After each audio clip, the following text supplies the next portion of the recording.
Et on va revenir à un petit peu de bien-être, de sérénité. Comme on est là. Comme on est là, bien. Et figurez-vous que tout part d'un tableau de Claude Monet. Et ça va te plaire, Jean-Sébastien, ça va vous plaire aussi à vous aussi. C'est ce tableau, La falaise des petites dalles, qu'il a peint en 1880. Regardez, tout est là. Le bleu de la mer, le bleu du ciel, les nuages. Ce tableau, il a inspiré quelqu'un loin, très très loin, oui, la craie. Un Indien, Kiran. Il était tombé amoureux de ce tableau. Donc il est venu ici, en Normandie, sur les traces de ce tableau. Et il s'est dit, voilà, c'est là que je vais créer mon centre Ayurveda. Ayur, la vie. Veda, la connaissance de la vie, de la longévité. Ici, on y va pour respirer le bien-être, on suit des cures et on en ressort zen. C'est à quelques kilomètres de Fécamp, en bord de mer, non loin des splendides falaises des Petites Dalles, qu'un Indien est tombé sous le charme de ce petit coin de Normandie. Kiran a découvert cet écrin de verdure dans les années 80. Depuis, il a décidé de s'y installer et d'y importer l'Ayurveda. Issu d'une tradition ancestrale, l'Ayurveda est une médecine pratiquée en Inde depuis plus de 5000 ans. Sa pratique tend à harmoniser le corps avec l'esprit. Aujourd'hui, en France, l'Ayurveda n'est pas une médecine, c'est simplement une technique ou une discipline qui est pratiquée pour le bien-être, pour le bonheur. Et les gens viennent ici pendant une semaine ou un peu plus pour se détendre, pour se ressourcer. Si Kiran a choisi le pays de Caux et cet endroit paisible et retiré, ce n'est pas par hasard. Mais quelle est sa méthode et qu'enseigne-t-il à celles et ceux venus chercher de la détente et une certaine sérénité? En quoi cette terre de Haute-Normandie est-elle le lieu idéal pour pratiquer cette discipline? Ici, je ressens des choses merveilleuses. Je ressens la générosité de la terre, la beauté de la terre, avec toutes ces fleurs, avec tous ces arbres. Mais ce que je ressens personnellement, c'est la joie, c'est le calme, c'est le silence. Certainement, s'il faut décrire le paradis, peut-être qu'une petite parcelle se trouve ici. Dans son centre, Kiran propose des séances de yoga, alternées avec des massages du corps aux huiles essentielles et au riz au lait. L'une des spécialités de Kiran est le massage des pieds avec un ustensile pour le moins original, un petit bol en cuivre appelé le kansu. Mais quels sont véritablement les bienfaits de ce massage plantaire? Vous allez avoir un meilleur sommeil et la détente générale du cerveau, du corps et même de l'émotionnel. L'objectif n'est pas de soigner une maladie ou un problème, mais plutôt équilibrer. Quand on masse, on sent, par exemple, ça c'est partie du dos.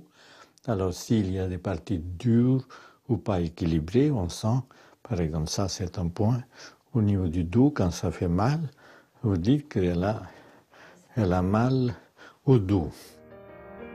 Pour Sybille, cette semaine au centre de cure ayurvédique est un moyen de couper avec le stress du quotidien.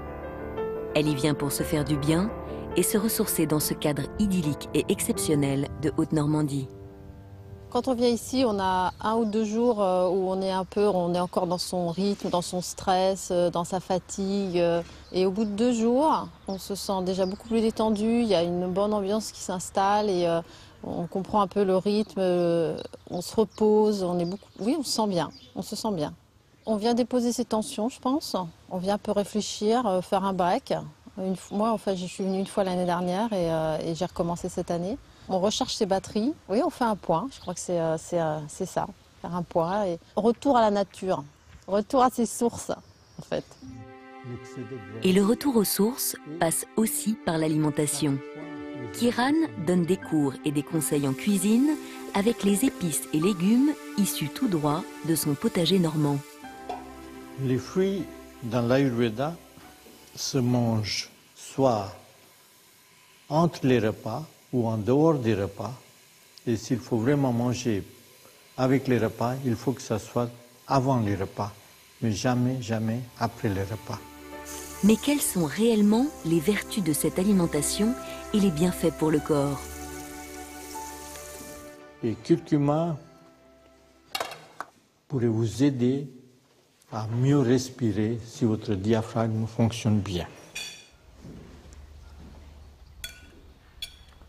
C'est très bon. Il y a l'effet de ce qu'on mange et il y a l'effet des massages. On sent qu'on dégonfle. Je pense qu'on perd énormément d'eau. Donc déjà, ça, c'est important. Et on maigrit aussi un peu. Enfin, je parle pour moi.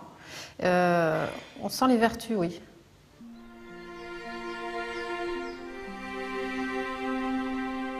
Le calme et la sérénité.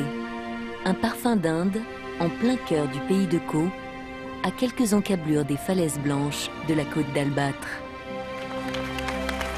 C'est quand même assez incroyable de se dire qu'à Sasto, le mot conduit. À quelques pas des petites dalles se trouve le premier centre de cure ayurvédique Pays de d'Europe. Sissi. L'impératrice d'Autriche venait prendre les bains ici. Peut-être Mais qu'elle je vais suivait faire comme les elle, moi. préceptes. Je vais faire comme elle parce que je me fais régulièrement faire des massages ayurvédiques. Oui. Et je ne savais pas qu'il y avait des centres d'ayurveda qui existaient. Et je pense que moi, je vais revenir ici, Oui. me remettre de mes émotions Alors il y a un truc qui culinaires. m'a étonné un petit peu, parce que moi j'écoutais la méthode alimentaire de l'Ayurveda. Bien sûr. Il dit il ne faut pas manger de fruits Oui. après le repas. D'accord, mais Oui. pourquoi? Enfin, physiologiquement, Alors, c'est quoi le problème? On a tendance à dire, c'est dans les idées reçues, que si on mange des fruits, le sucre, le fructose qu'il y a dans les fruits, va fermenter dans le ventre. D'accord? Oui, oui. Or, nous, on produit des enzymes qui permettent que justement il n'y ait pas cette fermentation. Néanmoins, quand on mange des fruits après le repas, ça rajoute du sucre à ce Oui. repas. Du coup, c'est plus lourd. Du coup, on a les intestins qui se remplissent d'eau, etc. Et on a cette sensation mal à l'aise, de ballonnement, Le public etc. est d'accord, en tout Hein, cas. Il y vous a êtes plein de d'accord personnes avec qui moi. acquiescent derrière. Donc, finalement, ça n'est que du bon sens de manger des fruits entre les repas D'accord, ou avant. ou avant le repas. La D'accord. salade de fruits, Ah voilà, c'est avant. tu nous déconseilles la salade de fruits en dessert. Je suis un petit peu ayurveda, moi Moi- aussi. C'est ce que je vous déconseille. Moi, il y a quand même un truc contre lequel je m'élève. C'est Tu t'inscris on en ne- faux contre quoi? Ah non, mais on ne masse pas les gens avec du riz au lait. Pourquoi tu Non, le mais manges depuis toi quand on masse on le mange? Oui, non, mais ça, c'est ton Oui. point de vue. Oui, Mais mais c'est vrai que c'est intéressant quand même de comprendre comment il fonctionne. Et c'est vrai que c'est un régime végétarien, basé sur les fruits et les légumes. Défends-moi. Tu peux si tu connais bien la personne, tu peux manger le riolet sur la personne après l'avoir Oh massé. non. Mais ça n'est pas conseillé dans tous les cas de figure. Voilà, c'est ce qu'il faut dire quand même. Il y a des gens qui n'acceptent pas qu'on leur mange le riolet sur le dos.